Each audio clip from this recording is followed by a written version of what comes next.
السلام علیکم ورحمۃ اللہ وبرکاتہ۔ نحمده ونصلي ونسلم على حبیبہ الکریم، اما بعد فاعوذ باللہ من الشیطان الرجیم، بسم اللہ الرحمن الرحیم۔ فاسألوا اہل الذکر ان کنتم لا تعلمون۔ مائک آپریٹر صاحب سے گزارش کی جاتی ہے کہ ذرا آواز کو بلند کریں، آواز بڑھائیں ذرا سا۔ صدق اللہ مولانا العظیم وبلغانا رسولہ النبی الامین الکریم، ونحن علی ذلک لمن الشاہدین والشاکرین والحمد للہ رب العالمین۔ انتہائی عقیدت و محبت کے ساتھ بارگاہ رسالت میں درود و سلام کا نذرانہ محبت پیش کر لیجئے۔ اللہم صلی علی سیدنا و مولانا محمد معدن الجود والکرم وعلی آلہ و اصحابہ وبارک وسلم، صلاۃ و سلاما علیک یا سیدی یا رسول اللہ صلی اللہ تعالی علیہ وسلم۔ تحصیل علم کے مختلف ذرائع اور وسائل ہیں، ان میں سے ایک اہم ترین ذریعہ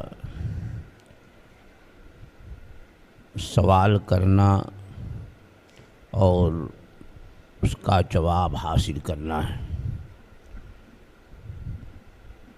بلکہ یہ طریقہ جسے سوال کرنا اور جواب حاصل کرنا کہتے ہیں، بہت زیادہ مؤثر اور بہت زیادہ ابتدائے اسلام سے آج تک رائج ہے، یہاں تک کہ اللہ جل وعلا نے جو لوگ نہیں جانتے ہیں انہیں حکم دیا کہ فاسألوا اہل الذکر ان کنتم لا تعلمون، اگر تم نہیں جانتے ہو تو جاننے والوں سے پوچھو،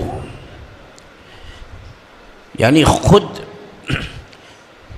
اپنی جانب سے جواب دینے کی کوشش مت کرو۔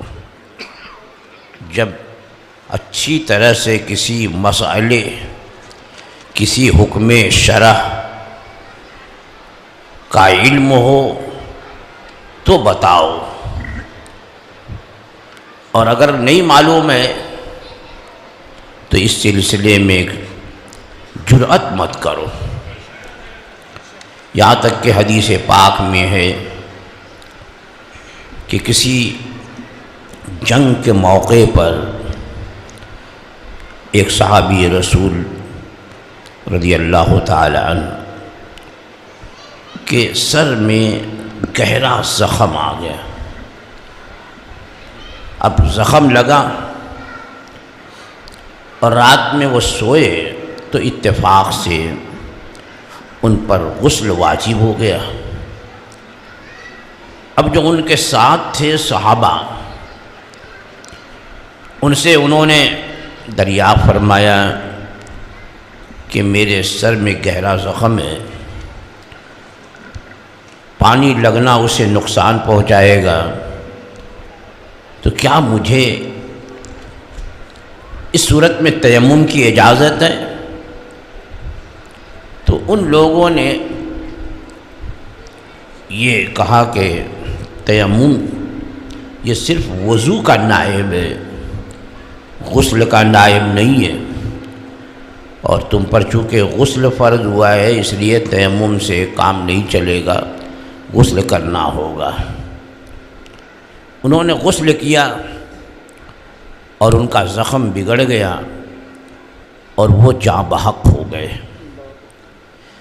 جب یہ لوگ مدینہ طیبہ حاضر ہوئے، رسول اکرم سید عالم صلی اللہ تعالیٰ علیہ وسلم کی بارگاہ میں اس واقعے کو ذکر کیا، تو سرور کائنات صلی اللہ تعالیٰ علیہ وسلم نے ان لوگوں کے بارے میں فرمایا جن لوگوں نے یہ کہا تھا کہ تمہیں غسل کرنا ضروری ہے، تیمم سے کام نہیں چلے گا۔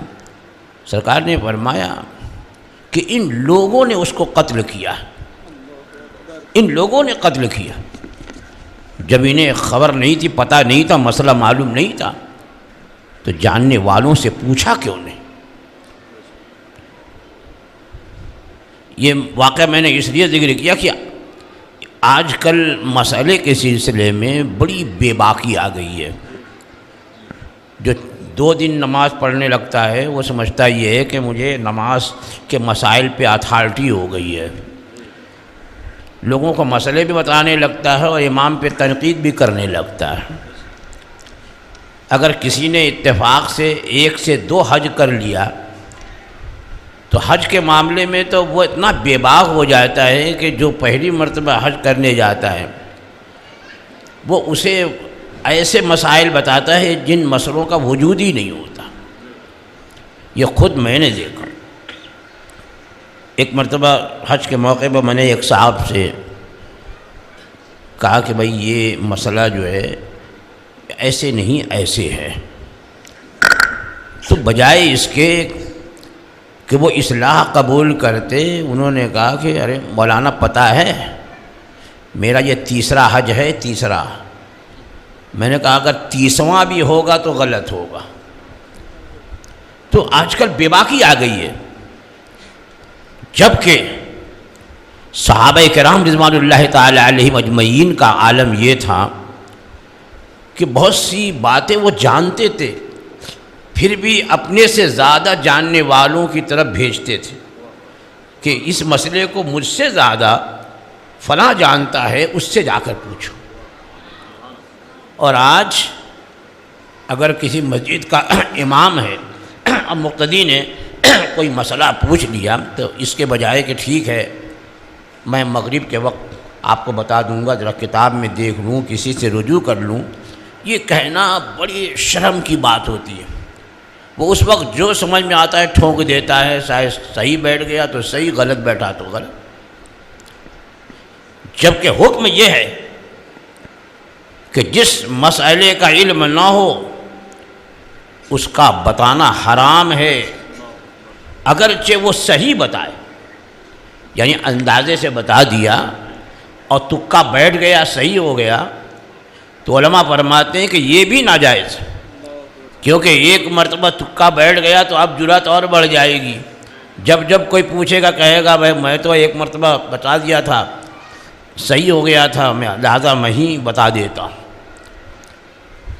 تو غلط مسئلہ بتانا، مسئلے کا علم نہ ہو اس کے بارے میں لوگوں کو بتانا، رسول کرام وقار صلی اللہ تعالیٰ علیہ وسلم اس سلسلے میں فرماتے ہیں کہ من افتى بغیر علم فلعنته ملائکۃ السماوات والارض، جو بغیر جانے ہوئے مسئلہ بتائے فتویٰ دے دے اس پر آسمانوں اور زمین کے فرشتوں کی لعنت ہے۔ اللہ اکبر۔ اور آج اگر تھوڑی سی کتاب کا مطالعہ کر لیا تو وہ یہ سمجھتا یہ ہے، چاہے مسئلہ سمجھے کہ نہ سمجھے، لوگوں کو بتاتا پھرتا ہے۔ اب کتنی بڑی ذمہ داری ہے کہ اگر کسی کو بتا دیا غلط مسئلہ اور وہ اس پہ وہ عمل کر رہا ہے تو وہ تو یہ سمجھ کے عمل کر رہا ہے کہ میں نے پوچھ لیا ہے، میں صحیح کر رہا ہوں، لیکن وہ بھی غلط کر رہا ہے اور بتانے والے کو بھی گناہ مل رہا ہے۔ کیوں غلط بتایا؟ تو جاننے والے سے پوچھو۔ قرآن فرما رہا فَاسْأَلُوا أَهْلَ الذِّكْرِ إِن كُنتُمْ لَا تَعْلَمُونَ، اگر تم نہیں جانتے ہو تو جاننے والوں سے پوچھو۔ اور یہ سوال یہ تحصیل علم کا بہترین ذریعہ ہے۔ بھئی صحابہ کرام رضوان اللہ تعالیٰ علیہ مجمعین اور صحابیات عظام رضوان اللہ تعالیٰ علیہ مجمعین سرور کائنات صلی اللہ تعالیٰ علیہ وسلم سے ہر بات کا سوال کرتے، اور سرکار ان کا جواب فرماتے تو آج ہمیں شریعت مطہرہ کے مسائل معلوم ہو گئے۔ یہ ان کا احسان ہے کہ انہوں نے چھوٹی سی چھوٹی بات بھی سرور کائنات صلی اللہ تعالیٰ علیہ وسلم کی خدمت میں حاضر ہو کر کے دریافت کی اور انہوں نے جواب دیا۔ خصوصاً صحابیات، عورتوں کے مسائل کہ جس کا بیان عام طور پر یہ شرم کی بات سمجھی جاتی ہے، ویسے تو عورتیں جو ہیں اور معاملے میں بہت بے باک ہوں گی، لیکن جہاں مسئلہ شرعی آئے گا تو وہاں پر وہ شرم و حیا سے کام نہیں کہ نہیں پوچھنا چاہیے۔ جبکہ صحابیات ازواج مطہرات کی خدمت میں حاضر ہوتی اور سرور کائنات کی ظاہری حیات طیبہ ان کی موجودگی میں یا تو ان کے ذریعے سرکار سے سوال کرتی یا ڈائریکٹ سوال کرتی تھی، اور سرور کائنات صلی اللہ تعالیٰ علیہ وسلم کی ظاہری دنیا سے پردہ فرمانے کے بعد خصوصاً ازواج مطہرات سے وہ نازک مسائل صحابیات کرام دریافت کرتی ہیں، جواب ملتا۔ تو آج احادیث کی کتابوں میں خواتین کے جو مسائل ہیں انہی صحابیات کا احسان ہے کہ انہوں نے ایک ایک بات دریافت کر کے آنے والی خواتین کے لیے مسائل کا ایک مکمل باب جو ہے یہ طے فرما دیا۔ تو آج یہاں جو 2 روزہ اعلیٰ حضرت فاضل بریلوی قدس سر العزیز کے 100 سالہ عرس مبارک کی تقریب کے سلسلے میں اجتماع ہو رہا ہے، اس کا پہلا اجلاس آج منعقد ہے اور اس کی پہلی نشست خواتین سے متعلق ہے۔ یہ ہمارے کرم فرما بزرگ شہباز دکن دامت برکاتہم القدسیہ کی خدمات جلیلہ کا نتیجہ ہے کہ اس عظیم پیمانے پر اس سرزمین پر مسلک اعلیٰ حضرت کی خدمات انجام دی جا رہی ہیں۔ سبحان اللہ، سبحان اللہ۔ ورنہ ہم تو اس پورے علاقے اور خطے کو یہی سمجھتے تھے کہ یہاں زیادہ تر صلح کلیوں کا دور ہے، بلکہ یہاں تک معلوم ہوا کہ کبھی معاملہ اگر بریلوی اور دیوبندی کا آ جائے، کہیں امام بریلوی ہے اور وہاں کسی دیوبندی نے مسئلہ اٹھایا تو یہاں سنی کہلانے والے دیوبندی کا تو ساتھ دیتے ہیں، بریلوی کا ساتھ نہیں دیتے۔ یہ بھی میں نے سنا۔ تو ایسا ماحول بنا ہوا تھا، لیکن الحمدللہ یہاں ادھر حضرت کی یہ خدمات جلیلہ ہیں، اور میں تو کہوں گا کہ حضور تاج الشریعہ کا انتخاب ہے یہ، جو کہ بہت پہلے حضرت کہ جب اس علاقے کے پروگرام سے متعلق لوگ گفتگو کرتے، تاریخ لینے کی کوشش کرتے، تو حضرت کہتے کہ بھئی مفتی مجیب علی صاحب کی طرف رجوع کرو، کیونکہ پتہ نہیں ہے کون بلا رہا ہے۔ تو جب ان کی تصدیق ہو جاتی تو ہی پروگرام دیا جاتا، اس پورے علاقے کی بات، صرف حیدرآباد کی بات نہیں کر رہا ہوں۔ تو بہرحال ان کی بڑی خدمات ہیں، اور انہی خدمات کا نتیجہ ہے کہ آج مسلک اعلیٰ حضرت کی یہاں بہاریں دیکھنے میں آ رہی ہیں، اور یہ 2 روزہ پروگرام بھی جو ہے انہی خدمات کا نتیجہ اور انہی بہاروں کا یہ اثر ہے یہ۔ تو آج مجھ ناچیز کو آپ حضرات کے سوالات کے جوابات کا حکم ہوا ہے، تو چونکہ جوابات کی فہرست سوالات کی فہرست بڑی لمبی ہے، اور میں سمجھتا ہوں کہ عصر کی اذان کتنے بجے ہوگی؟ 4:30 4:30 بجے۔ تو ہمارے پاس 1 گھنٹہ کچھ منٹ ہے۔ اب اس دوران جتنے سوالات ہو جائیں اور جوابات ہو جائیں، میرے خیال میں اتنا ہی کافی ہوگا۔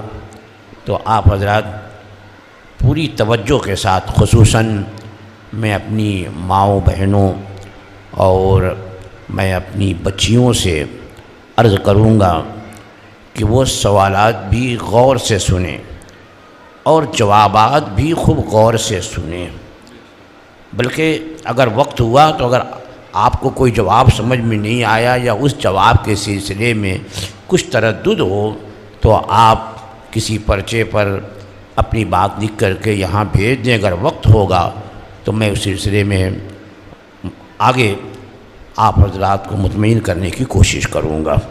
تو اب سوال سن لیجیے۔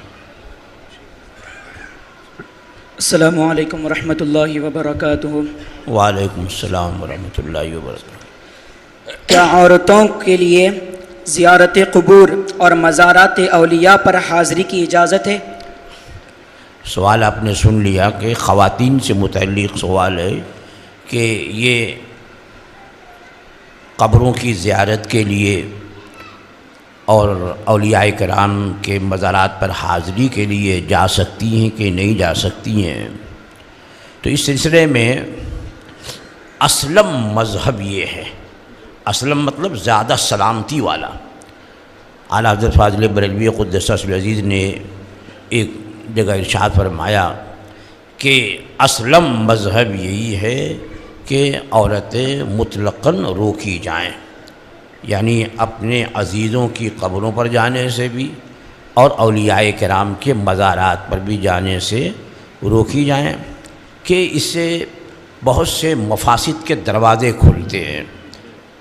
اور عورتوں کی عادت ہوتی ہے کہ کہیں جزا فضا میں مبالغہ کرتی ہیں، بہت زیادتی کرتی ہیں، اور کہیں وہ برکتیں حاصل کرنے کے نام پر بہت زیادہ حد سے گزر جاتی ہیں، اور یہ دونوں چیزیں جو ہیں منع۔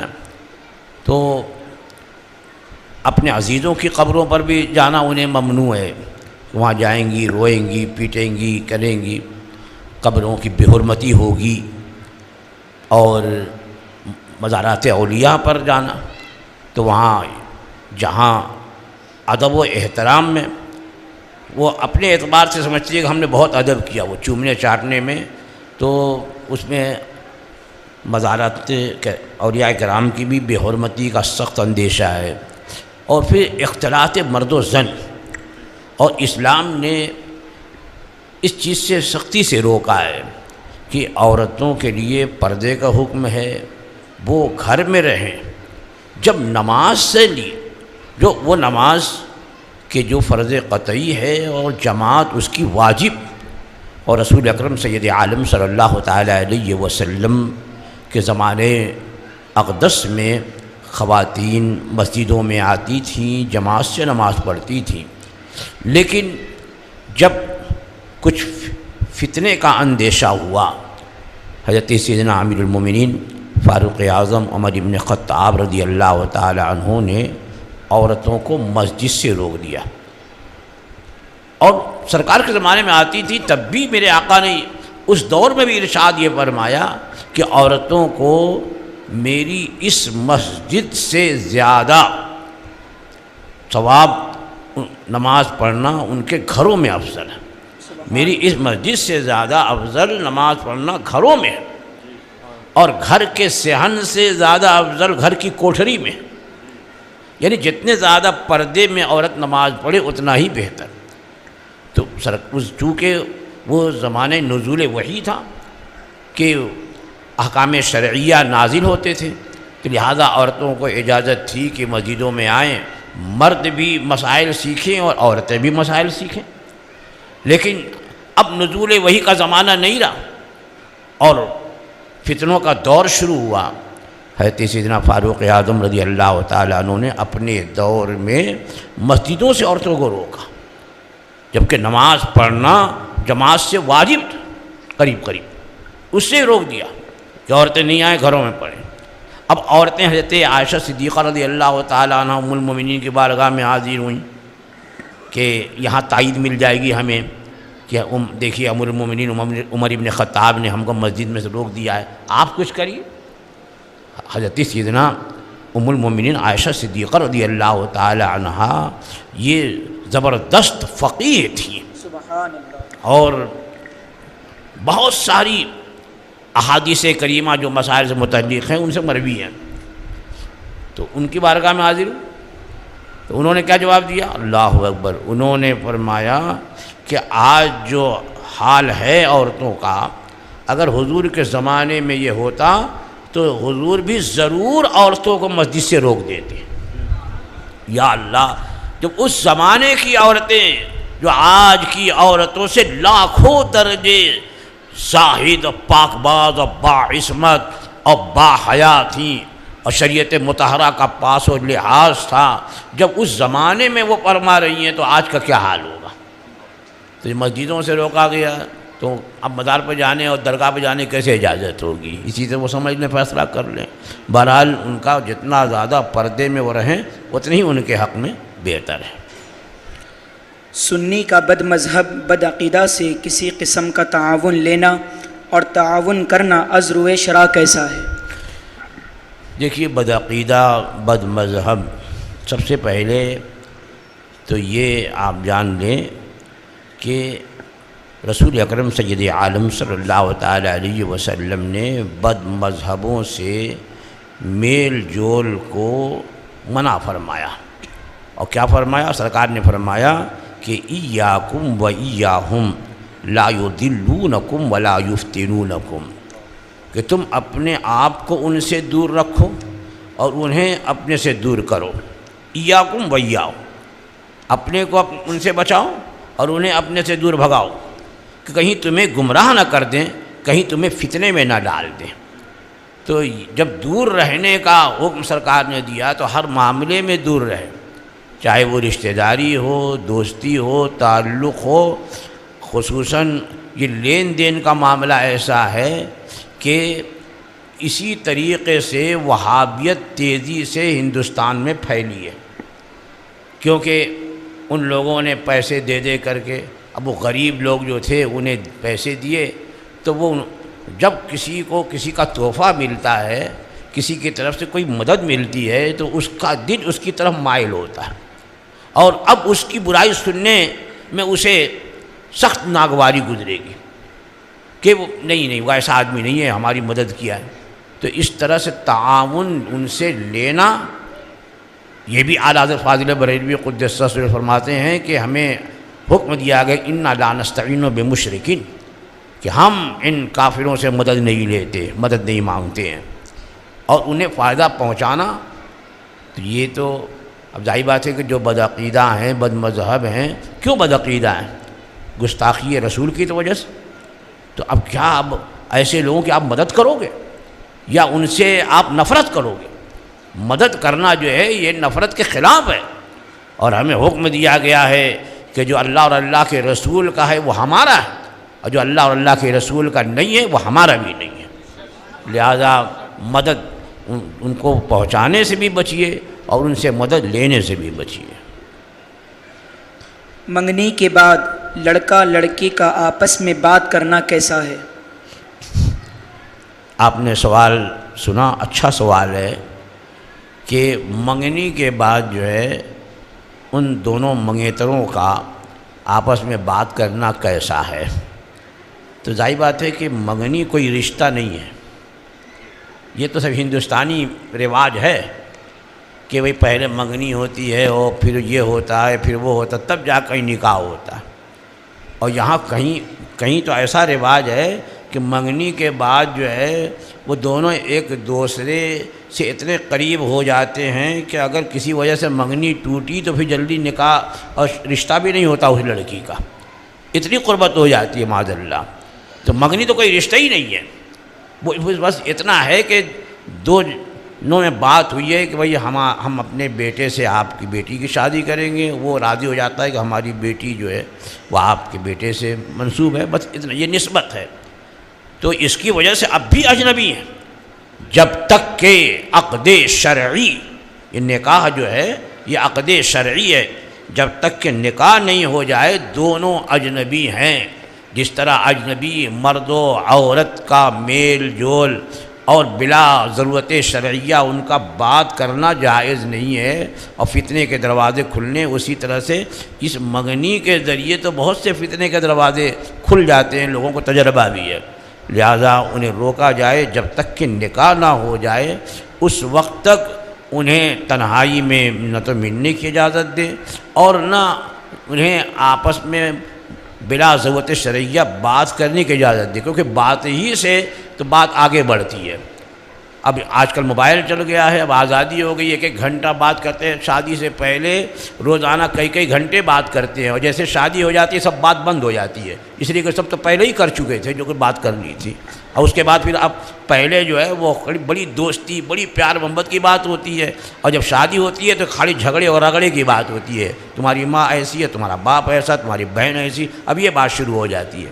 شادی سے پہلے سب اچھے رہتے ہیں، شادی کے بعد پھر خرابی شروع ہو جاتی ہے، اس لیے کہ وہ پہلے اتنا زیادہ بات کر کے ایک دوسرے کو پیار محبت کا یقین دلا دیتے ہیں اور آسمان پہ مزاج چڑھا دیتے ہیں کہ بعد میں جب اس کے خلاف لڑکی دیکھتی ہے تو بغاوت اتر جاتی ہے۔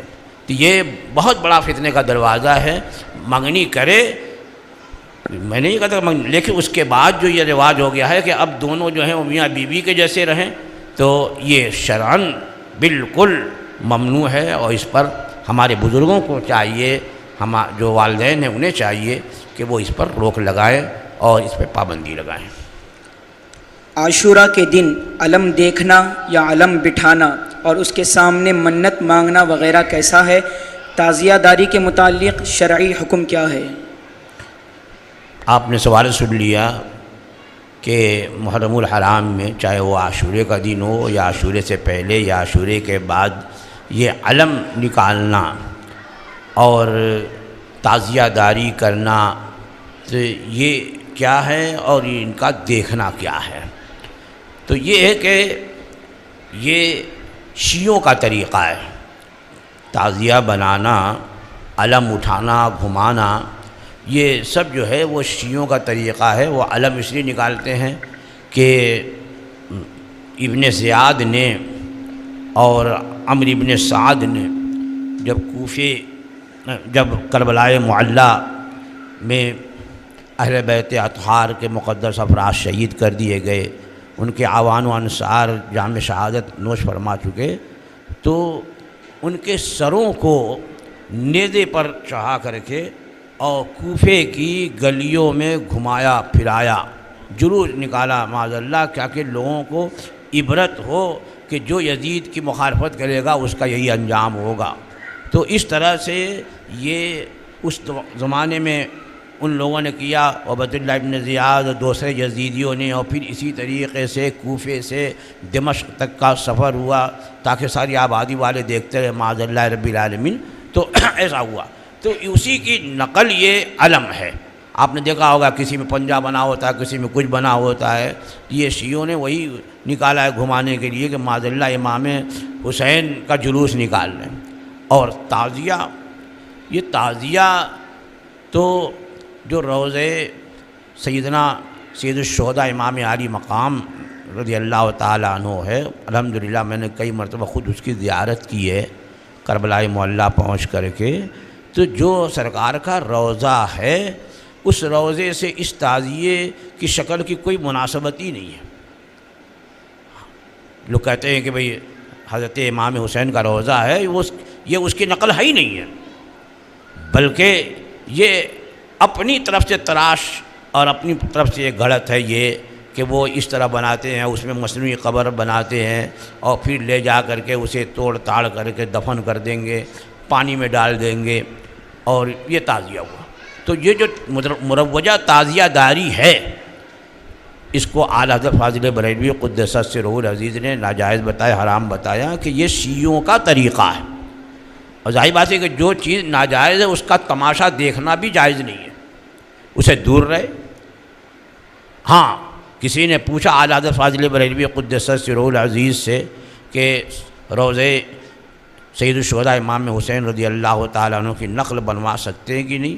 تو آپ نے فرمایا کہ اور رکھ سکتے ہیں کہ نہیں؟ تو آپ نے فرمایا کہ صحیح روضے انور کی شبیہ بنانا یہ جائز ہے، یعنی روضہ انور کی جو صحیح شبی ہے، جیسے کہ سرکار بغداد کے روضہ انور کی شبی بناتے ہیں، گنبد خضرا کی شبی بناتے ہیں، اور اجمیر مقدس غریب نواز کے روضہ انور کی شبی بنا کر کے لوگ رکھتے ہیں، تو اس میں کسی کو اعتراض نہیں ہوتا، تو اس کو جو ہے احترام سے دیکھیں، اس کا احترام کریں، یہ بھی جائز ہے اور باعث خیر و برکت ہے۔ تو صحیح اگر شبیہ بنائی جائے روضہ انور امام عالی مقام رضی اللہ تعالیٰ عنہ کی تو وہ جائز ہے، اور اس کو صرف یوں ہی زیارت کے لیے رکھنا اس میں بھی قباحت نہیں ہے۔ تو جس طرح اور دوسرے روضہ انور کی شبیہ بنا کر کے رکھتے ہیں، لوگ زیارت کرتے ہیں، لیکن یہ ہے کہ یہ جو شیعوں کے طریقے ہیں کہ بنا کر کے اس کو گھمانا، نوحہ پڑھنا، اور اس کو یہ سمجھنا کہ یہی جلوہ گاہ امام سید الشہداء ہے اور اس سے منتیں ماننا، نیازیں چڑھانا، تو یہ سب بدعات و خرافات، یہ نہیں ہوگا کہ وہاں پر نیاز کرے، چڑھاوے، وہ شبیہ ہے جیسے اور روضہ انور کی شبیہ ہوتی ہے، صحیح اگر ہے تو۔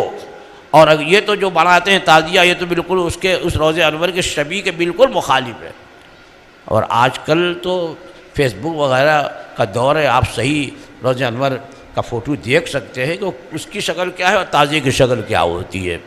تو اس لیے اس کا بنانا اور اس کی زیارت کرنا، زیارت کو جانا، یہ سب ناجائز ہے، اس سے بچے کہ مروجہ تعزیہ داری جو ہے جس طریقے سے ہو رہی ہے، کہیں سینہ کوبی ہو رہی ہے، کہیں منتیں مان رہے ہیں، کہیں مرادیں مانگ رہے ہیں، کہیں چڑھاوے چڑھا رہے ہیں، تو یہ سب بدعات ہیں، ان سے بچنے کا حکم دیا گیا ہے، اور یہ شیعوں کا طریقہ ہے۔ اور ظاہر سی بات ہے کہ جس قوم سے جو مشابہت رکھے تو اسی قوم میں اس کا حشر ہونے کا اندیشہ ہے، اس سے بچنے کا حکم دیا گیا ہے۔ بعض افراد کو عاشوراء کے دن حاضری وغیرہ آتی ہے اور سب لوگ اس کی باتوں پر یقین کرتے ہیں، تو کیا یہ صحیح ہے؟ ہاں، یہ بھی ایک بہت بڑی بیماری ہے کہ خاص محرم الحرام کے موقع پر جو ہے وہ کچھ لوگوں پر حاضری آتی ہے، اور لوگ سمجھتے ہیں معاذ اللہ کہ یہ سید الشہداء امام عالی مقام رضی اللہ تعالیٰ عنہ کی سواری ہے، اور وہ جھومتا جھامتا رہتا ہے، اور لوگ اس سے جو ہے ادب سے زیارت کریں گے اور دعا مانگیں گے، ہاتھ جوڑیں گے، پھول پہنائیں گے، اب وہ لوگ سمجھتے ہیں کہ معاذ اللہ اس پر امام حسین کی سواری آئی ہے یا حاضری آئی ہے۔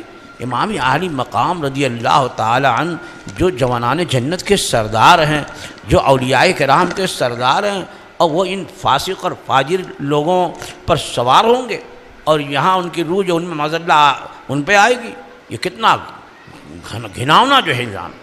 اب اس سواری کے یہ حاضری کی بات آ گئی ہے تو اور ایک اب میں بتا دوں کہ یہ تو خیر محرم کے موقع پر یہ تو سواری بنتی ہے، یہ تو سراسر جو ہے وہ ڈھکوسلا ہے۔ اور ایک اور حاضری آتی ہے، فلاں بھائی فلاں کو جمعرات کو حاضری آتی ہے، فلاں جگہ جو ہے وہ چاند رات کو حاضری آتی ہے، اور بزرگ آتے ہیں اور وہ لوگ سب بتاتے ہیں، یہ اور خاص طور سے عورتوں پہ آتی ہے، اور وہ عورتیں جو بکیں گی تو وہ سب عورتیں سمجھیں گی ہاں سچ بولے، اس لیے کہ اس نے اپنی طرف بولی بولا، جو بزرگ ان پر آتے وہ بولے۔ یہ ایک عجیب مزاج آ گیا لوگوں میں، عجیب ذہنیت پیدا ہو گئی ہے کہ یہ عورتوں پر جو بزرگوں کی سواری آتی ہے اور ان پہ حاضری آتی ہے، اور وہ بزرگ جو کلام کرتے ہیں، کیا بزرگوں کی یہی شان ہے معاذ اللہ کہ وہ عورتیں جو پردے میں رہنے کی چیزیں، وہ عورتیں کہ جن کو بلا حجاب جو ہے وہ باہر نکلنا منع ہے، کیا اللہ والے جو ہیں ان عورتوں پر سوار ہوں گے اور ان عورتوں پر وہ حاضر ہوں گے معاذ اللہ رب العالمین؟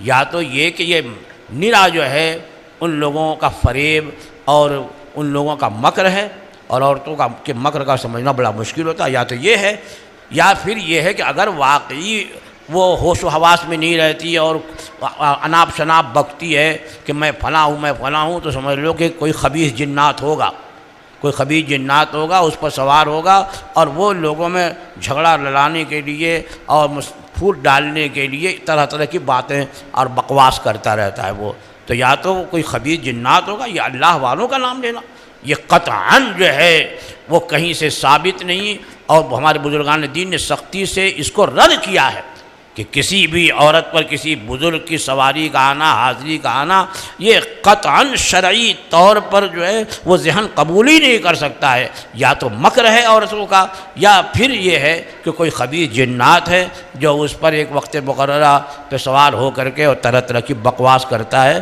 اور لوگ اس کا یقین کرتے ہیں.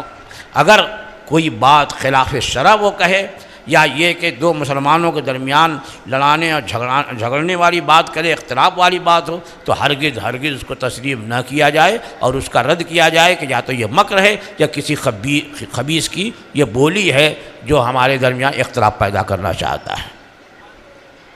وہابی رافضی بدعقیدہ کے ہوٹل سے گوشت یا دیگر اشیاء کا کھانا کیسا ہے؟ یہاں آپ نے سوال کرنا کہ بھئی جو وہابی ہیں، رافضی ہیں، بدعقیدہ ہیں، ان کے ہوٹل سے گوشت یا دیگر اشیاء. سب سے پہلے تو گوشت کا مسئلہ آپ سمجھ لیں کہ گوشت جو ہے اس کا حکم بڑا نازک ہے کہ گوشت میں اصل جو ہے حرمت ہے، حرام ہونا ہے. اب بھائی دیکھیے حلال جانور تو ہے، یعنی بکری حلال جانوروں میں ہے، معقول اللہ جس کا گوشت کھانا حلال ہے، بکری ہے، گائے ہے، بھینس ہے، ہرن ہے، جو بھی جانور ہو، مرغی ہے، مرغا ہے، تو یہ ہے جانور حلال کہلاتا ہے. لیکن اس کا جو گوشت ہے یہ کب حلال ہوگا؟ جب زکوٰۃ شرعی یعنی شرعی طریقے پر اس کو ذبح کریں گے. بسم اللہ اللہ اکبر پڑھ کر کے کوئی مسلمان اس کو ذبح کرے اللہ کے نام پر، تب اس کا گوشت حلال ہوگا. اور اگر ویسے ہی اب بکری یہ حلال جانوروں میں کوئی اس کی ایک ٹانگ کاٹ کر کے لے آئے تو یہ کیا کہلائے گی؟ حرام. یہ ہے نا، ہے تو حلال جانور، لیکن کب اس کا گوشت حلال ہوگا؟ جب بسم اللہ اللہ اکبر پڑھ کر کے کوئی سنی مسلمان ذبح کرے تو اب اس کا گوشت حلال ہے، پاک ہے. اور اس میں اگر شبہ پیدا ہو گیا تو حکم اصل کی طرف لوٹ جاتا ہے، یعنی وہی حرمت آ جائے گی. اب کسی مسلمان نے ذبح کیا گوشت، تو اب یہ گوشت تو پاک ہے، حلال ہے. لیکن اب یہی گوشت کسی کافر کے قبضے میں چلا گیا اور کوئی مسلمان وہاں دیکھنے والا نہیں ہے، نگرانی کرنے والا نہیں ہے، صرف کافر ہے اسی کے قبضے میں اور مسلمان کی نظروں سے اوجھل ہو گیا، تو اب اس گوشت کا حکم بدل گیا.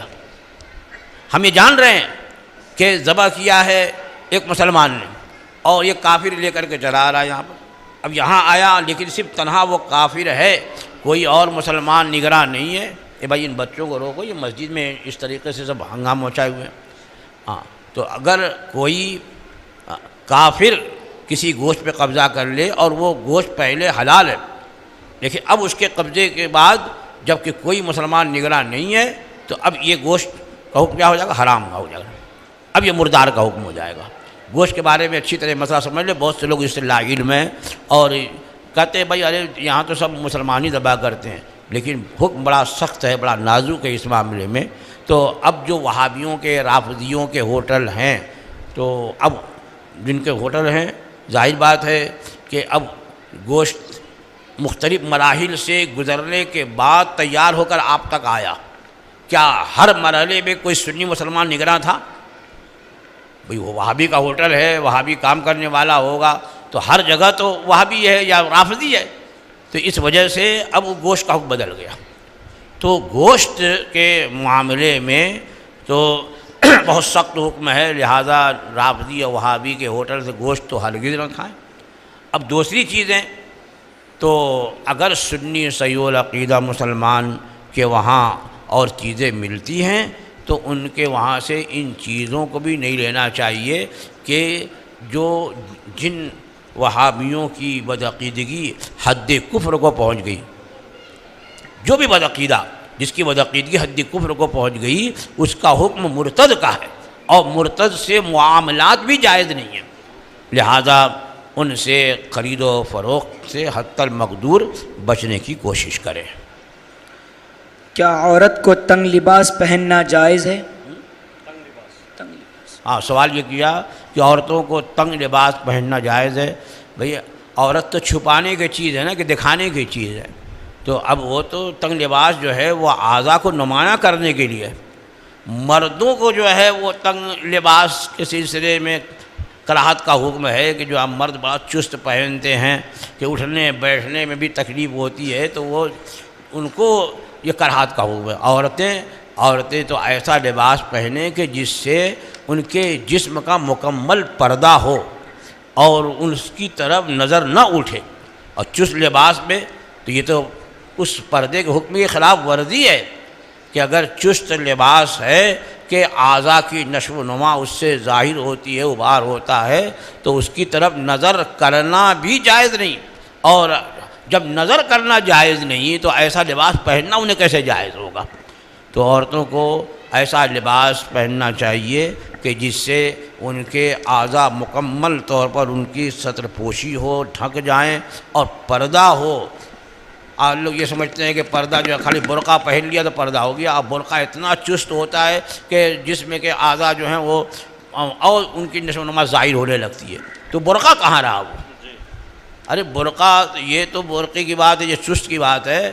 جب اس زمانے میں سرکار سیدی آقائی مرشدی حضور مفتی اعظم ہند رضی اللہ تعالیٰ عنہ کے زمانے میں جب ابھی یہ چست برقع نہیں چلا تھا، یا تو وائٹ برقع ہوتا تھا یا کالا برقع ہوتا تھا، تو ایک مرتبہ ایسا ہوا کہ کسی نے جو ہے وہ خوب بھڑکیلے کلر کا برقع اوڑھا، بھڑکیلے برقع، پہلی مرتبہ سوچا کہ چلو پیر صاحب تو وہاں وہیں سے ابتدا ہوگی، تو حضرت تو اپنے جتنی مریدات ہوتی ہیں ان سب کو سختی سے پردے کا حکم دیتے، یہاں تک کہ انگلی بھی اگر کہیں ظاہر ہو جاتی تو سخت تنبیہ فرماتے تھے، مرید کرتے وقت بھی تنبیہ فرماتے تھے۔ تو پردے میں ہو کر کے بعض عورتیں آتی تھیں اور ہماری پیرانی اماں کے ذریعے جو ہے اپنی درخواستیں پیش کرتی رہتی تھی، تو کوئی عورت ایسی آئی خوب بھڑکیلے کلر کا برقع، اور جیسے ہی حضرت کی نظر ادھر پڑی آپ جلال میں آئے اور فرمایا یہ برقع ہے، یہ برقع ہے، اس برقعے کو برقع چاہیے۔ یہ ایسا برقع کہ نظر پڑی، کہا اس برقعے کو برقع چاہیے، کیونکہ برقع تو اس لیے ہوتا ہے کہ لوگوں کی نظر ادھر نہ اٹھے، اور کھائی نہ کھائی کلر کی وجہ سے جو ہے نظر اٹھے گی۔ اور اب تو جو ہے باقاعدہ ایمبرائڈری وغیرہ ہونے لگی ہے برقعے پر، اور یہ سمجھتے ہیں کہ یہی ہمارا بہترین لباس ہے۔ تو برقع بھی ایسا ہو کہ لوگوں کی توجہ ادھر نہیں ہو، وہ پردے کی چیز ہے نہ کہ نمائش کی چیز ہے، تو لباس تو اور زیادہ اس کا سخت حکم ہوگا۔ لہذا ہماری مائیں اور بہنیں اس سلسلے میں خصوصی طور پر جو ہے خیال فرمائیں کہ لباس نہ تنگ ہو نہ برقع تنگ ہو۔ عورت کا نامحرم کو چہرہ دکھانا کیسا ہے؟ سوال سن لیا ہے کہ نامحرم کو چہرہ دکھانا، تو اب اور بدن کا پردہ تو فرض ہے اور چہرے کا پردہ جو ہے یہ واجب ہے کہ نامحرم کے سامنے چہرہ کھول کر کے آنا جو ہے یہ مکروہ ہے بلا ضرورت۔ اگر کوئی ضرورت ہے، مثلا یہ کہ اب وہ کوئی ڈاکٹر ہے، طبیب ہے، اور صحیح مرد کا پتہ نہیں لگا سکتا جب تک کہ اس کی آنکھ یا اس کا چہرہ وغیرہ نہ دیکھے، تو صرف چہرے کی ٹکلی، یہ گولائی جو ہے، یہ اگر اس نے دکھایا تو اس پر فاسقہ ہونے کا حکم نہیں ہوگا، لیکن اس کی عادت بنا لینا ضرور اس پر گناہگار ہونے کا حکم ہوگا۔ اور چونکہ علماء متاخرین نے چہرے کے پردے کو بھی واجب قرار دیا ہے، لہذا چہرہ کھول کر کے اجنبی مردوں کے، اجنبی سے مراد جو نامحرم ہیں، ان کے سامنے آنے سے وہ عورتیں پرہیز کریں۔ کیا دیور سے پردہ کرنا ضروری ہے؟ سوال سنا، دیور سے پردہ کرنا ضروری ہے، تو دیور کہتے ہیں شوہر کے بھائی کو، وہ بھی نامحرم ہے، اور حدیث پاک میں ہے کہ دیور موت ہے، الحما موتن، کہ یہ دیور موت ہے۔ یہ تو موت کا مطلب یہ ہے کہ ظاہر بات ہے اور اجنبی سے بے تکلفی نہیں ہوگی، کہیں کوئی اجنبی مرد ہوگا، بلکہ وہ گھر میں داخل ہو جائے تو سارے لوگ شور کریں گے، گالی دیں گے، بھگائیں گے اسے، مگر دیور تو اسی گھر میں رہتا ہے۔ تو اس وجہ سے کیا ہے کہ فتنے کے اندیشے ہوتے ہیں اس لیے فرمایا گیا موت ہے، یعنی اس سے تو چاہیے کہ وہ اس رشتے کی بنیاد پر جو دونوں میں بے تکلفی ہے اس سے بچے۔ ہاں یہ ہے کہ گھر چھوٹا ہے اور ایک ہی گھر میں سب کو رہنا جو ہے وہ ضرورت ہے، اس کے بغیر زندگی گزارنا مشکل ہے، تو اگر دیور کے سامنے آنا بھی ہو تو اپنا سر، اپنا کان، اپنا گلا، اپنی کلائی اور جسم کے سارے حصے جو اچھی طرح چھپا کر کے آئے۔ اگر صرف چہرے کی ٹکلی کھلی ہے تو اس وقت وہ حکم نہیں ہوگا جو کہ بال وغیرہ کھول کر کے ان کے سامنے آنے کا حکم ہے۔ مرد کو ننگے سر اور عورت کو بغیر اوڑھنی کے بیت الخلاء جانا کیسا ہے؟ دیکھیے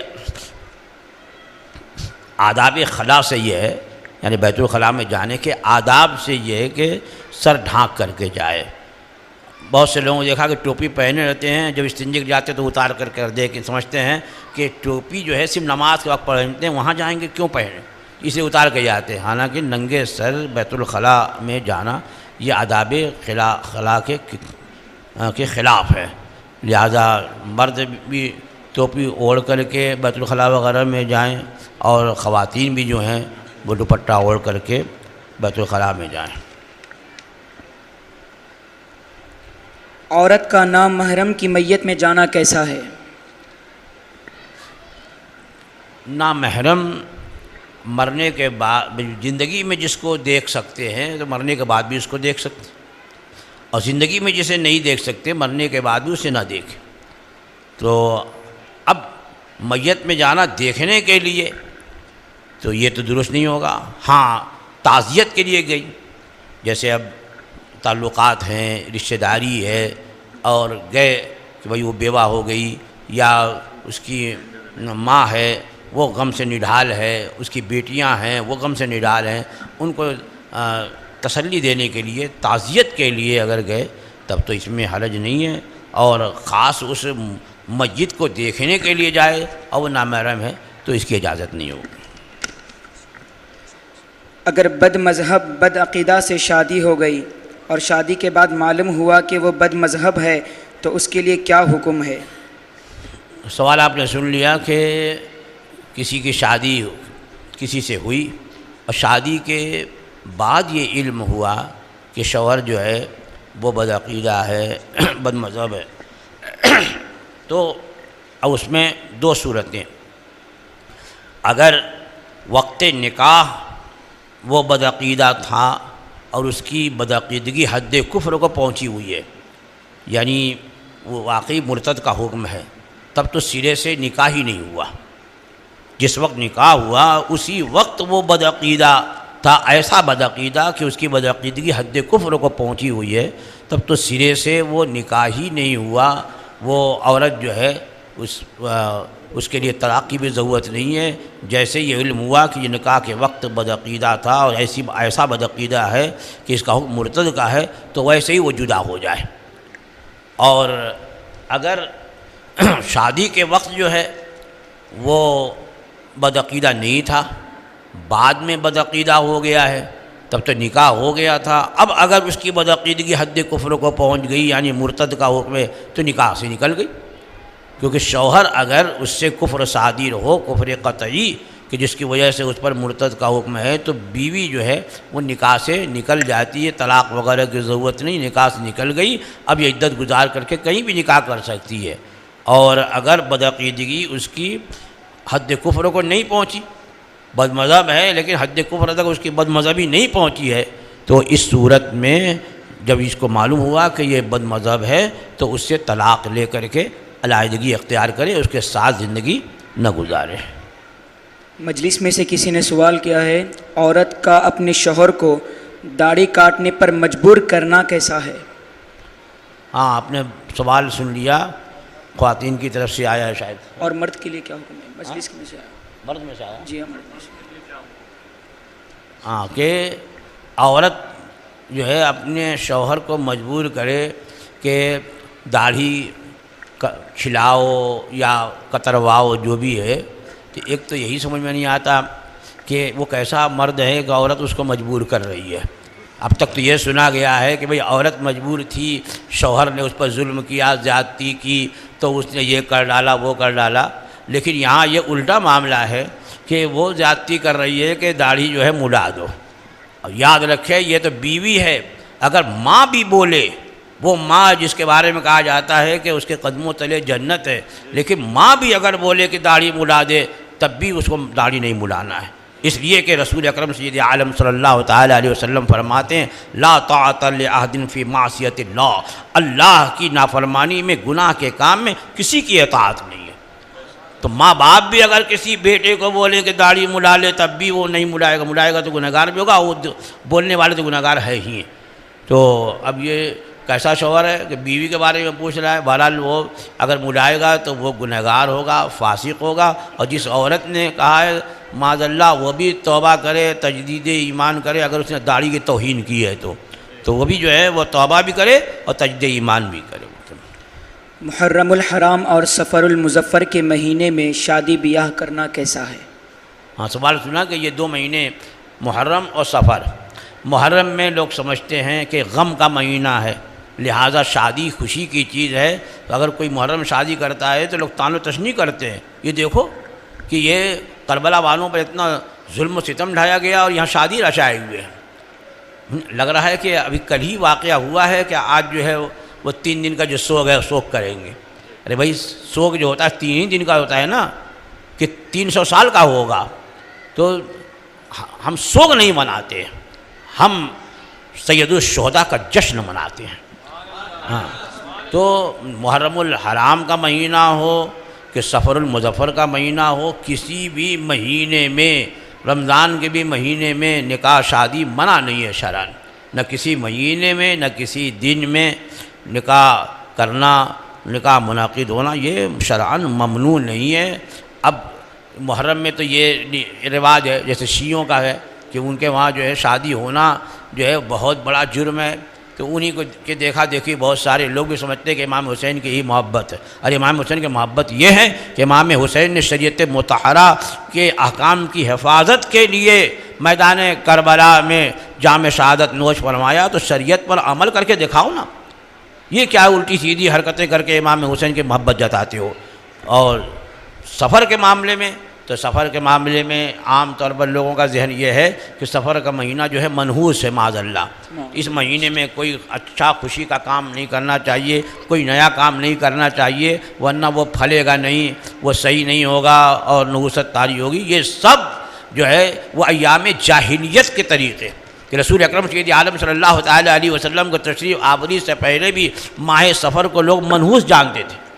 ماہ سفر میں کہ اس میں بلائیں اترتی ہیں اور اس میں کوئی کام نہیں کرنا چاہیے ورنہ خراب ہو جائے گا، بدشگونی ہوگی، یہ وہ. تو ماہ سفر کو منحوس جانتے تھے. اسی لیے میرے آقا صلی اللہ تعالیٰ علیہ وسلم نے ارشاد فرمایا لا سفرا ولا عدوا ولا طیارا، سفر کوئی چیز نہیں ہے. سرکار نے کیا فرمایا؟ جو یہ ایام جاہلیت میں تھا کہ سفر میں بلائیں اترتی ہیں اور کسی کام کا کرنا جو ہے وہ صحیح نہیں ہوگا، خراب ہو جائے گا، تو سرکار نے لا سفرا، سفر کوئی چیز نہیں ہے.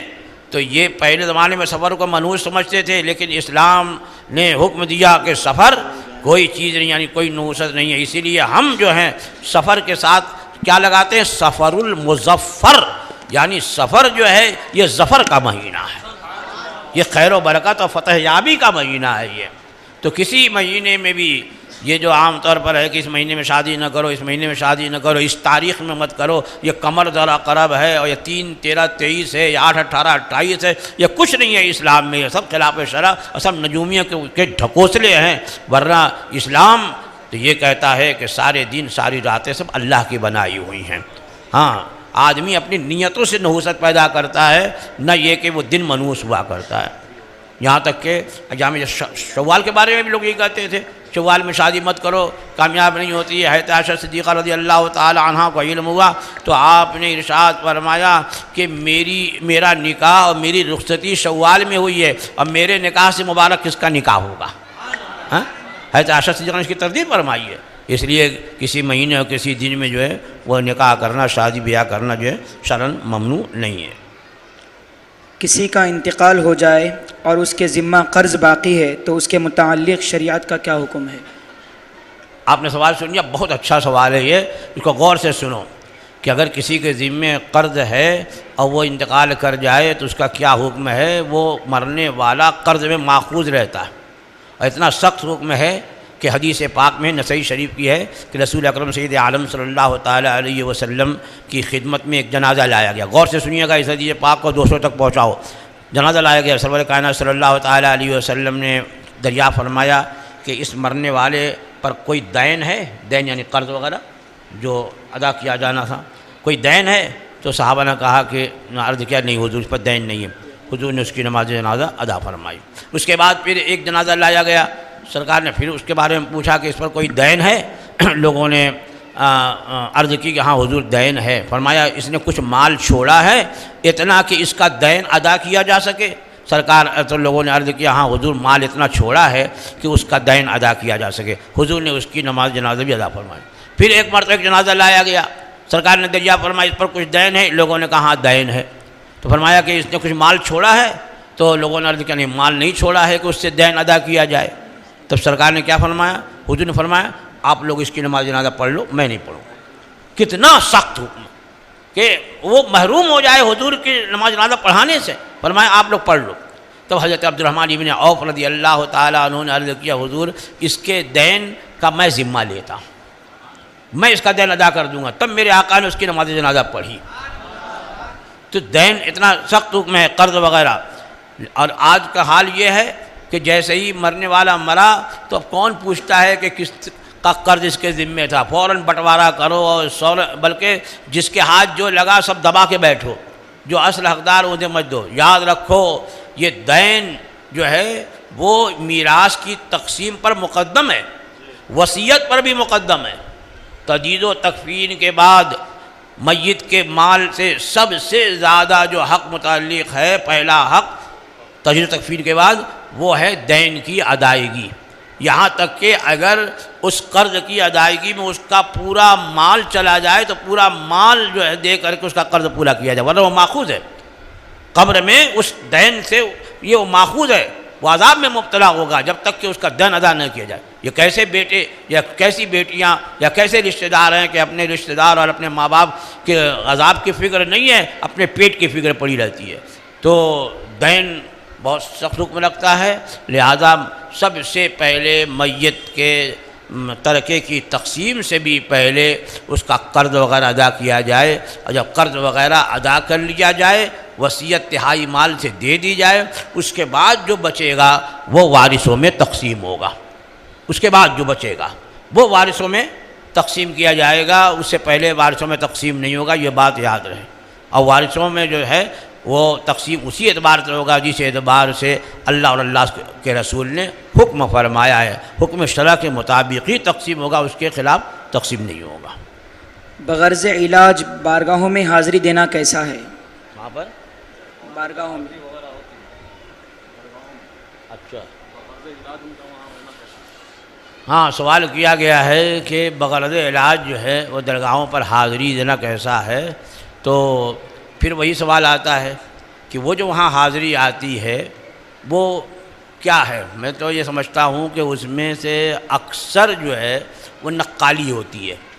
وہ عورتیں دیکھتی ہیں نا کہ فلاں عورت جو ہے وہ اس طرح جھوم جھوم کر کے جو ہے اپنا سر پٹکا، تو اس کے گھر والے جو ہے وہ بہت زیادہ اس سے متاثر ہو گئے، اور جو اس نے کہا وہ سب اس کا پورا ہونے لگا۔ تو بہت سی بہویں تو اس لیے بھی حاضری ان کی آنے لگتی ہے کہ تاکہ گھر میں اگر نئی شوہر یا ساس مانتی ہے تو اس طرح ماننے لگے، یہ بھی ہو سکتا ہے۔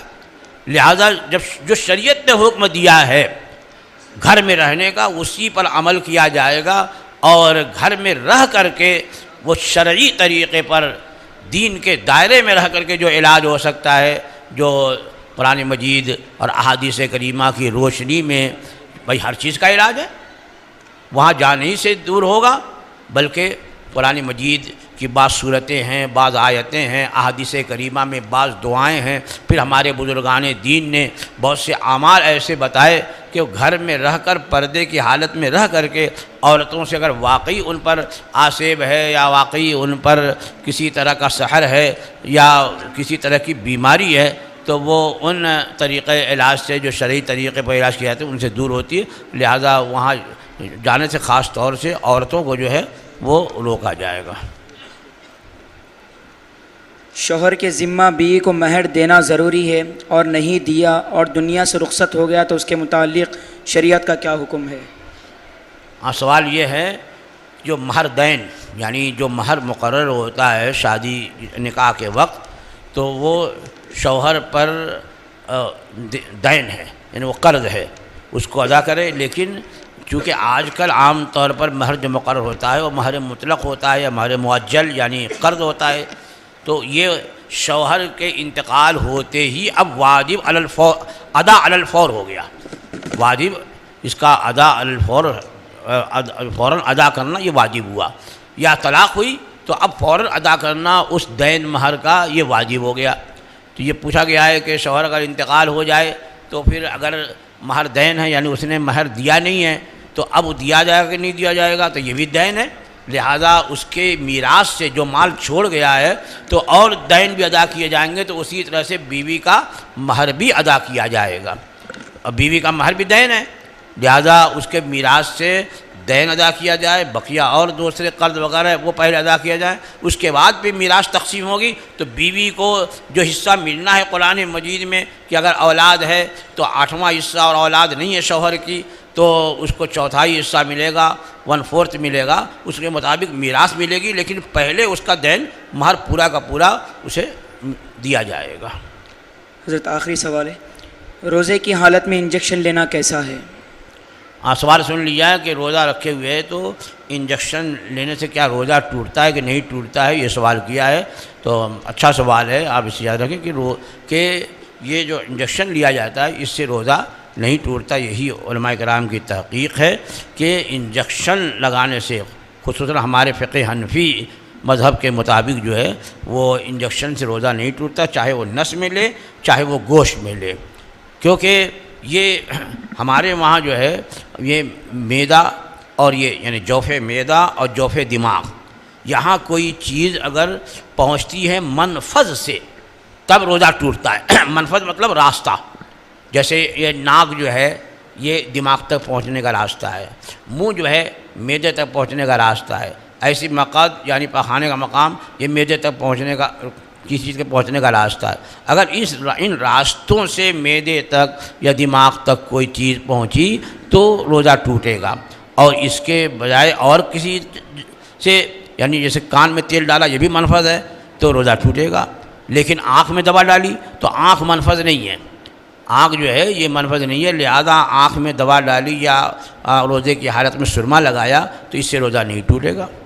اب کسی اور جگہ سے جیسے اب یہ جسم میں مسامات ہیں، دیکھیں گے آپ گرمی لگتی ہے تو پسینہ نکلتا ہے، تو یہ باریک باریک مسامات ہیں، اب آپ وضو کرے گا نہائے گا تو یہاں سے پانی داخل ہوتا ہے اندر کچھ تھوڑا ہی صحیح، لیکن اس سے روزہ ٹوٹنے کا حکم نہیں ہوتا، تو اس سے ہمارے علماء نے یہ قیاس کیا کہ جو منفذ ہیں چاہے جوف دماغ کے ہوں یا جوف معدہ کے ہوں، ان منفذ سے اگر کوئی چیز جوف معدہ یا جوف دماغ تک پہنچائی گئی تب تو یہ روزہ ٹوٹے گا، اور منفذ کے علاوہ کہیں سے اگر کوئی چیز پہنچائی گئی جیسے کہ انجیکشن کے ذریعے دوا اندر داخل کی جاتی ہے یا اور کوئی چیز سرنج وغیرہ سے داخل کی جائے تو اس سے روزہ نہیں ٹوٹے گا، چاہے وہ انجیکشن گوشت میں لگوائے چاہے نس میں لگوائے، دونوں صورتوں میں ہمارے وہاں روزہ جو ہے فاسد نہیں ہوتا۔ جزاکم اللہ۔ ہو گیا ٹائم؟ سوالات تو بہت تھے۔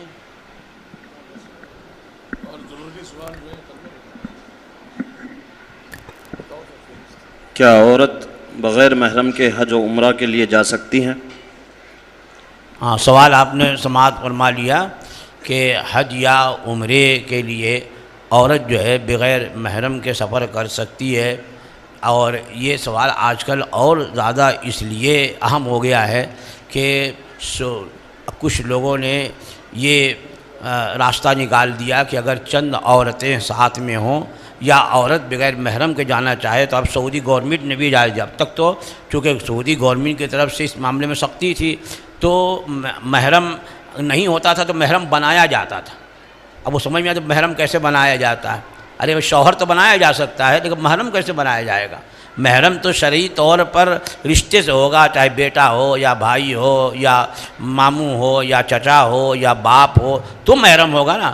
تو ظاہر بات ہے کہ ہم کے کسی بنانے سے تو کوئی بھائی نہیں بن سکتا، لیکن یہ بنایا جاتا تھا۔ یہ ٹور والے جو ہیں وہ کہتے ٹھیک ہے ہم بنا دیں گے، ہم 5,000 اور دے دینا، تو وہ محرم بنا بھی دیتے تھے معاذ اللہ۔ تو جھوٹ ایک تو سفر۔ تو اعلیٰ حضرت فاضل بریلوی قدس سر العزیز نے کیا فرمایا کہ اگر عورت بغیر محرم کے حج کو جائے گی تو اس معنی میں کہ اس پر حج فرض ہے، وہ تو فرض ذمے سے ساقط ہو جائے گا، لیکن قدم قدم پر گناہ ہوگا۔ یعنی یہاں سے وہاں تک جتنے قدم جائے گی، جتنا سفر کرے گی، یہ سب گناہ ہوگا، کیونکہ حدیث پاک میں میرے آقا صلی اللہ تعالی وسلم نے فرمایا کہ جو اللہ اور قیامت پر ایمان رکھے اس عورت کو جائز نہیں ہے کہ بغیر محرم یا شوہر کے سفر کرے مسافت شرعی کے لیے۔ تو بغیر محرم کے یا تو شوہر ہو ساتھ میں یا پھر محرم ہو۔ محرم سے مطلب یعنی جس سے ہمیشہ کو نکاح حرام ہے، جس مرد سے اس عورت کا ہمیشہ کے لیے نکاح حرام ہے تو اس کو محرم کہتے ہیں۔ اس کے ساتھ جائے، جیسے بیٹا ہے، پوتا ہے، نواسا ہے یا ماموں ہے یا چچا ہے، یہ سب چچا زاد بھائی نہیں، وہ محرم نہیں ہوگا۔ خالو بھی محرم نہیں ہوگا، پھوپھا بھی محرم نہیں ہوگا۔ ہاں، تو یہاں تک کہ اعلیٰ حضرت نے یہ فرمایا کہ اگر کوئی ایسا رشتہ دار نہیں ہے اس کا کہ جس کے ساتھ وہ جا سکے اور جانا چاہتی ہے تو پھر وہ نکاح کرے، اگرچہ نکاح جو ہے مشروط ہو کہ وہ یہ شرط رکھ لے کہ جب میں حج کر کے واپس آؤں گی تو جیسے ہی میں گھر میں داخل ہوں گی مجھ کو طلاق۔ تو اب وہ شوہر طلاق دے کہ نہ دے، چونکہ نکاح اس نے کیا اس شرط پہ، تو جیسے ہی وہ حج سے واپس آئی گھر میں داخل ہوئی وہ مطلقہ ہو گئی۔ اب اگر یہاں سے وہاں تک سفر میں کہیں ان دونوں میں تنہائی نہیں ہوئی، کیونکہ بہت سارے لوگ ساتھ میں ہوتے ہیں، ایک تنہا میں اگر ایک کمرے میں یہ دونوں جن کی شادی ہوئی، یہ نکاح ہوا ہے، اگر تنہا نہیں ہوتے ہیں تو خلوت سیاح نہیں ہوئی، لہذا ان پر اس عورت پر عدت بھی نہیں ہوگی۔ تو یہ طریقہ تو بتایا، لیکن یہ نہیں فرمایا کہ عمر زیادہ ہو تو وہ دوسری عورتوں کے ساتھ چلی جائے، یا کئی عورتیں جا رہی ہیں تو ان کے ساتھ چلی جائے، بلکہ اعلیٰ حضرت یہ فرمایا، جب جہاں یہ پوچھا کہ عمر زیادہ ہے تو اعلیٰ حضرت نے یہ تحریر فرمایا کہ عمر زیادہ ہے تو اس کو تو اور زیادہ محرم کی ضرورت ہے۔ بھئی عمر زیادہ ہے تو سفر کرنے میں کہیں سامان اٹھانا، کہیں یہ کرنا، وہیں وہ کرنا، تو وہ محرم ہوگا تو پورے طور پر اس کی دیکھ ریکھ ہوگی اور اس طریقے پر اس کا سفر آسان ہوگا۔ لہذا حج اور عمرہ یہ ثواب کے لیے ہے، اور اعلیٰ حضرت فرماتے ہیں کہ بغیر محرم یا شوہر کے جائے گی تو ہر قدم پر گناہ ہوگا۔ اللہ اکبر۔ تو کہاں تو ثواب ملے گا اسے؟ کیا ہر مسلمان کو مرید ہونا ضروری ہے، اور مرید بننے کا فائدہ کیا ہے؟ سوال آپ نے سنا کہ ہر مسلمان کو مرید ہونا ضروری ہے، اور مرید ہونے کا فائدہ کیا ہے۔ اب ضروری معنی فرض ہے، تب تو یہ نہیں کہہ سکتے کہ فرض ہے، لیکن یہ کہ اس وقت جو ہے اس معنی میں ضروری ہے کہ اس کے ذریعے آدمی کے عقیدے محفوظ ہوتے ہیں۔ جی جی، بے شک بے شک۔ اگر پیر جامع شرائط ہو، جی، سب سے پہلے تو یہ بھی سوال ہونا چاہیے تھا کہ پیر کیسا ہو، کیونکہ آج کل جو ہے وہ بہت سارے جھولا چھاپ پیر بھی گھوم رہے ہیں، اور مرید کر کے وہ عورتوں کو بھی مرید کرتے کہ تو بیٹی کے برابر ہے، اسے پھر کوئی ضرورت ہی رہی ہے۔ تو پیر میں 4 شرطیں ضروری ہیں، یہ سن لیں، پیر ہونے میں 4 شرطیں ضروری ہیں۔ ایک تو یہ کہ وہ سنی صحیح العقیدہ مسلمان ہو، کہ بدعقیدہ ہوگا تو وہ جب خود ہی جو ہے وہ نجات نہیں پائے گا تو اپنے مریدوں کو کیا نجات کرائے گا۔ اس لیے ہمارے ایک استاد بولتے تھے کہ پیر جو ہیں وہ 3 طرح کے ہوتے ہیں، پیر 3 طرح کے ہوتے ہیں۔ ایک پیر ہوتا ہے پیر پتھر، اور ایک پیر ہوتا ہے پیر پتا، اور ایک پیر لکڑ۔ اس کی تشریح یہ کی کہ پیر پتھر کا مطلب یہ کہ آپ پتھر پانی میں ڈالو تو اوپر تیرتا ہے، وہ اندر جاتا ہے، اور جو اس کے ساتھ بندھا رہے گا اس کو بھی لے کے چلا جائے گا۔ تو ایک پیر تو پتھر ہے، اور ایک پیر پتا ہے کہ پانی میں پتا ڈالو تو ایسے ایسے ایسے ایسے وہ پار چلا جاتا ہے، لیکن اس کے اوپر کچھ رکھ دو تو ڈب سے وہ نیچے چلا گیا، پھر پتا ایسے ایسے جا رہا ہے۔ تو کچھ پیر تو ایسے ہیں کہ خود تو پار ہوں گے لیکن جو پکڑے ہوئے ہیں وہ گیا کام سے۔ اور ایک پیر ہوتا ہے پیر لکڑ، کہ لکڑا ڈال دو پانی میں، اس پر جو بیٹھ جائے وہ بھی تیرا پار ہو جائے۔ تو الحمدللہ ہم لوگ سرکار مفتی اعظم ہند کے غلام، ہمارے بہت سے حضور تاج الشریعہ کے غلام ہیں، یہ وہ پیر لکڑ ہیں، ہاں، جو پکڑ لیا دامن تو وہ تو لے جانے والے ہیں۔ تو اب یہ ہوئی تو پیر میں کیا ہے، 4 شرطیں ہونا ضروری ہیں۔ ایک شرط یہ کہ وہ سنی صحیح العقیدہ مسلمان ہو، دوسرے یہ کہ عالم دین ہو، اتنا علم رکھتا ہو کہ ضرورت کے مسائل خود کتابوں سے نکال سکے، اور علم نہیں ہوگا تو حلال کو حرام، حرام کو حلال، یہ بھی چلے گا وہ بھی چلے گا۔ اسی لیے اب مسئلہ تو نہیں معلوم ہوتا نا، ایسے پیروں کو مسئلہ نہیں معلوم ہوتا، ارے یہ سب وہ شریعت کا معاملہ ہے، ہم طریقت والے ہیں، پتہ نہیں ہے کون سی طریقت جو شریعت کے الگ ہے۔ کوئی بھی طریقت شریعت کے خلاف نہیں ہو سکتی اور شریعت سے الگ نہیں ہو سکتی ہے۔ طریقت ہوگی تو شریعت کے مطابق ہی ہوگی، بلکہ شریعت پر عمل جتنا زیادہ کرے گا اتنا ہی طریقت والا بنے گا۔ تو جن کو نہیں علم ہوتا ہے جب دیکھیں گے کہ کہیں ہمارے اوپر نہ آ جائے یہ مسئلہ، کہہ دیں گے ارے بھائی یہ سب چھوڑو، یہ مولویوں کا جھگڑا ہے، ہم لوگ تو سب اللہ والے ہیں۔ اللہ والے کا کیا ہوگا، جب اللہ کا حکم ہی نہیں مانے گا تو اللہ والا کہاں سے بنے گا؟ تو یہ یاد رکھیے کہ کچھ لوگ وہ ہوتے ہیں کہ جو اپنے آپ کو بچانے کے لیے کہہ دیتے ہیں کہ بھئی یہ شریعت و طریقت کا جھگڑا ہے، ورنہ ایسا گروہ آج کی نئی پیداوار نہیں ہے، بہت زمانے سے حضرت سید الطائفہ سیدنا جنید بغدادی رضی اللہ تعالی عنہ کے دور میں کچھ لوگ حاضر ہوئے اور کہ حضور ایک گروہ نکلا ہے، ایک پیدا ہوا ہے، وہ کہتا ہے کہ ہمیں معاذ اللہ شریعت کی ضرورت نہیں، اس لیے کہ شریعت راستہ ہے، شریعت اللہ تک پہنچنے کا راستہ ہے، اور راستے پر وہ چلے جو پہنچا ہوا نہیں ہو۔ بھئی جیسے میں ہوں، بمبئی سے یہاں آیا، جب تک کہ یہاں نہیں پہنچا تھا اس وقت تک میں راستے میں تھا، اب پہنچ گیا تو راستے کی کیا ضرورت؟ تو اب لوگوں جو ہاں یار یہ بات صحیح بول رہا ہے کہ شریعت تو راستہ ہے، تو ان لوگوں کا کہنا یہ تھا کہ ہم تو پہنچ گئے، ہمیں معاذ اللہ شریعت کی ضرورت نہیں، شریعت راستہ ہے، راستے پر وہ چلے جو پہنچا ہوا نہیں ہے، ہم تو پہنچے ہوئے ہیں، بمبئی کے زمانے میں ہم پہنچیلے ہیں۔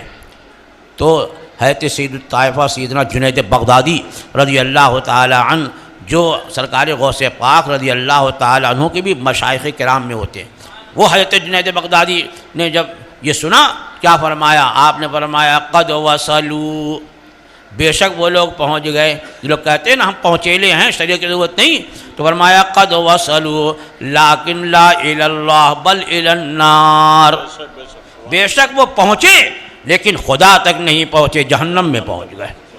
تو ایسے ہی ہے یہ، تو علم ہو، شریعت کا اتنا علم ہو کہ ضرورت کے مسائل و کتابوں سے اخذ کر سکے۔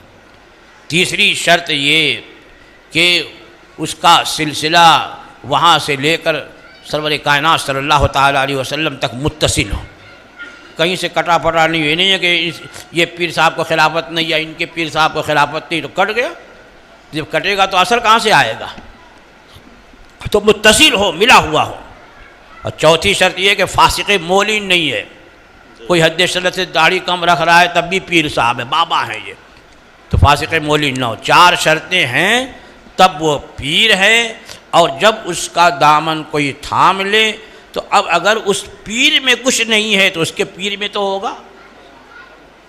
اعلیٰ حضرت فرمایا کہ اگر وہ پیر ہے تو وہ نہیں کہ وہ نماز بھی نہیں پڑھتا، یعنی سب کچھ کر رہا ہے لیکن چلو وہ ولی نہیں ہے، تو فرماتے ہیں کہ اس کے پیر میں اگر اس کے پیر میں کچھ نہیں ہے تو اس کے پیر میں تو ہوگا، ارے اس کے پیر میں نہیں تو اس کے پیر میں ہوگا۔ پھر اعلیٰ فرماتے ہیں کسی میں نہیں تو غوث اعظم میں تو ہے، تو یہ فیض تو آئے گا ہی نا، یہ سلسلے کا فیض تو آئے گا ہی اس تک، اگر جامع شرائط ہے پیر تو یہ اس لیے ہے کہ اس زمانے میں مسلک حق پر مضبوطی سے قائم رہنے کے لیے پیر ہونا، مرید ہونا ضروری ہے۔ اس لیے کہ جب کوئی مرید ہوتا ہے تو اپنے پیر والی مانتا ہے، اب چاہے عالم کچھ بھی کہتا رہے، تقریر کرتا رہے، ارے یہ سب بولتے رہے، اب پیر بول دے، ابھی زمانے میں مزاج بن گیا، ہمارے پیر صاحب نے کہہ دیا ختم، تو مرید ہو، اور ایسے سے مرید ہو جو جامع شرائط۔ اب اگر پیر بنا لیا واقعی تو اب اس کے ایمان کی حفاظت ہوتی ہے، اور ایسی حفاظت ہوتی ہے کہ جیسے حضرت سیدنا امام فخر الدین رازی کی ہوئی کہ امام فخر الدین رازی بڑے منطقی ذہن کے تھے اور انہوں نے اللہ کی وحدانیت پر 360 دلیلیں قائم کی. جب آخری وقت آیا نزا کی کیفیت شیطان آ گیا ہے. کہا فخر الدین اللہ کو ایک مانتا کہاں, کیا دلیل ہے؟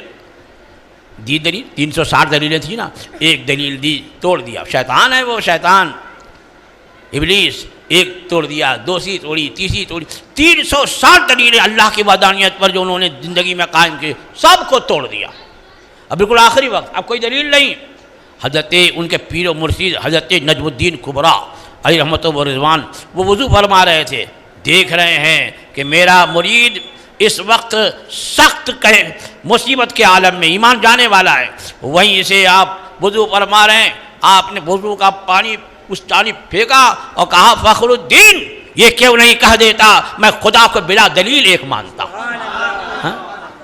تو کہا جا اے شیطان بھاگ چل, میں اللہ کو بلا دلیل ایک مانتا ہوں. تو اس طرح سے بھی بچت ہوتی ہے, سلسلے کا فیض ضرور ملتا ہے.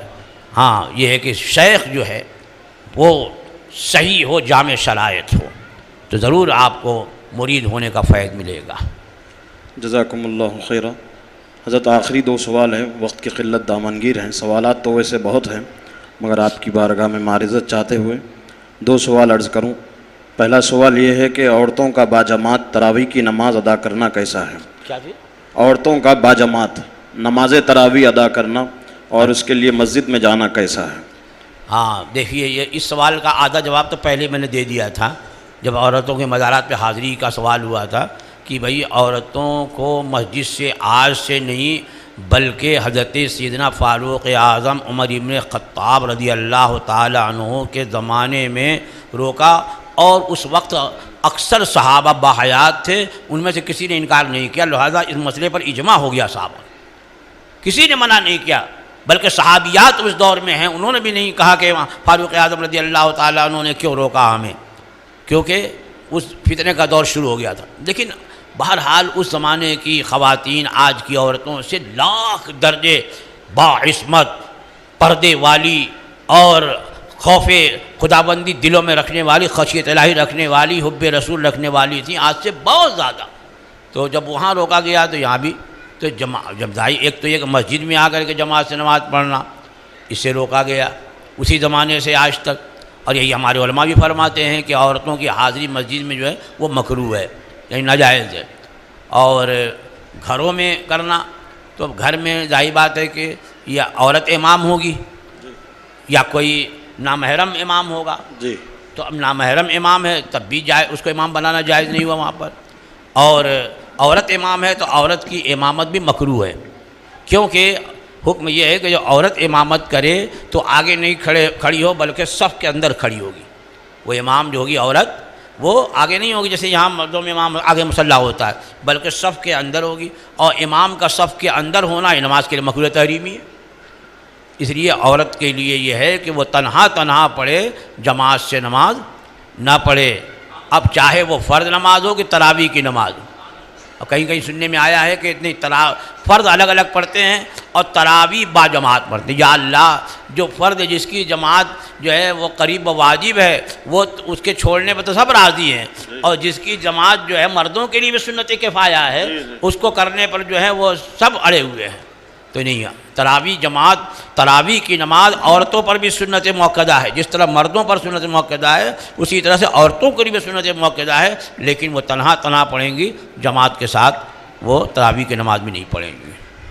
اذان سے پہلے اور اذان کے بعد صلاۃ و سلام پڑھنا کیسا ہے؟ ہاں, سوال یہ ہوا کہ اذان دینے سے پہلے درود پڑھتے ہیں, الصلاۃ والسلام علیک یا رسول اللہ, درود و سلام پڑھتے ہیں. اذان کے بعد بھی درود پڑھتے ہیں یا دعا کے بعد درود پڑھتے ہیں. تو یہ سوال ہوا کہ کیسا ہے. اب ظاہر بات ہے کہ جن لوگوں کے سینے میں عداوت رسول بھری ہے تو وہ تو کبھی بھی سلام پڑھیں گے تو ان کا سینہ جل اٹھے گا, ہاں, چہرہ بگڑ جائے گا اور اعتراض کریں گے بھائی دیکھو اذان صحابہ کے زمانے سے ہو رہی ہے اور اب ان لوگوں نے جو ہے پہلے درود پڑھنا شروع کر دیا, بعد میں درود پڑھنا شروع کر دیا. ارے تمہیں کیا ہوتا ہے, ہاں اعلیٰ حضرت فاضل بریلوی قدس سرہ العزیز نے فرمایا کہ بالکل ایسا ملا کر کے نہ پڑھے کہ وہ اذان کا جز لگے.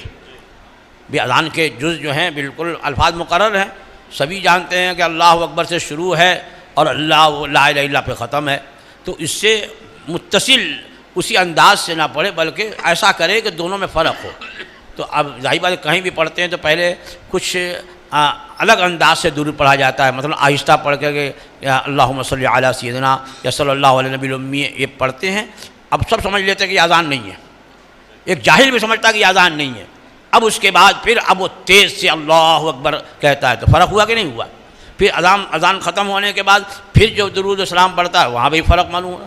تو ایسا نہ کرے کہ اذان ہی کا جز معلوم ہو، اذان کا جز نہیں معلوم ہو، فرق کر کے پڑھتا ہے، تب تو یہ اپنی سرکار سے محبت کا اظہار کر رہا ہے اور وہ سنیوں کو بلا رہا ہے کہ ہم اس اذان کے ذریعے بد مذہب و بدعقیدوں کو نہیں بلا رہے ہیں، بلکہ ہم جو ہیں سنیوں کو بلا رہے ہیں کہ جو درود اور سلام پڑھنے والا وہی ہماری مسجد میں آئے گا. ہاں ان کی ضرورت بھی نہیں ہے ہم کو.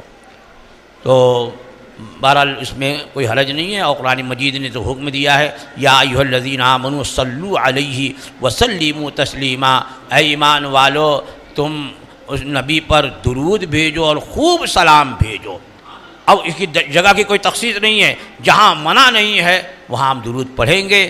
ہاں جب تک کہ ممانعت کوئی شرعی وجہ نہ ہو اس وقت تک درود پڑھنے میں کوئی حرج نہیں ہے. اور ظاہر بات ہے نہ اذان سے پہلے منع ہے نہ اذان کے بعد منع ہے، لہذا درود و سلام پڑھنے میں کسی طرح کی کوئی قباحت نہیں. بس یہ ہے کہ اس طرح پڑھے کہ اذان اور درود و سلام کا فرق جو ہے، امتیاز جو ہے یہ واضح ہو جائے. جزاکم اللہ خیر الجزا. حضرت نے اپنا قیمتی وقت ہمیں عطا فرمایا اور ہماری معلومات میں اضافہ کیا. ہم حضرت کی بارگاہ میں تہہ دل سے شکریہ ادا کرتے ہیں اور رب قدیر کی بارگاہ میں دعا کرتے ہیں کہ ہم نے حضرت کی زبان سے جو کچھ مسائل سیکھے ہیں، سوالات کے جوابات حاصل کیے ہیں، اللہ تعالی ہمیں اور آپ کو تمام امت مسلمہ کو اس پر عمل کرنے کی توفیق رفیق عطا فرمائے. آمین. اللہ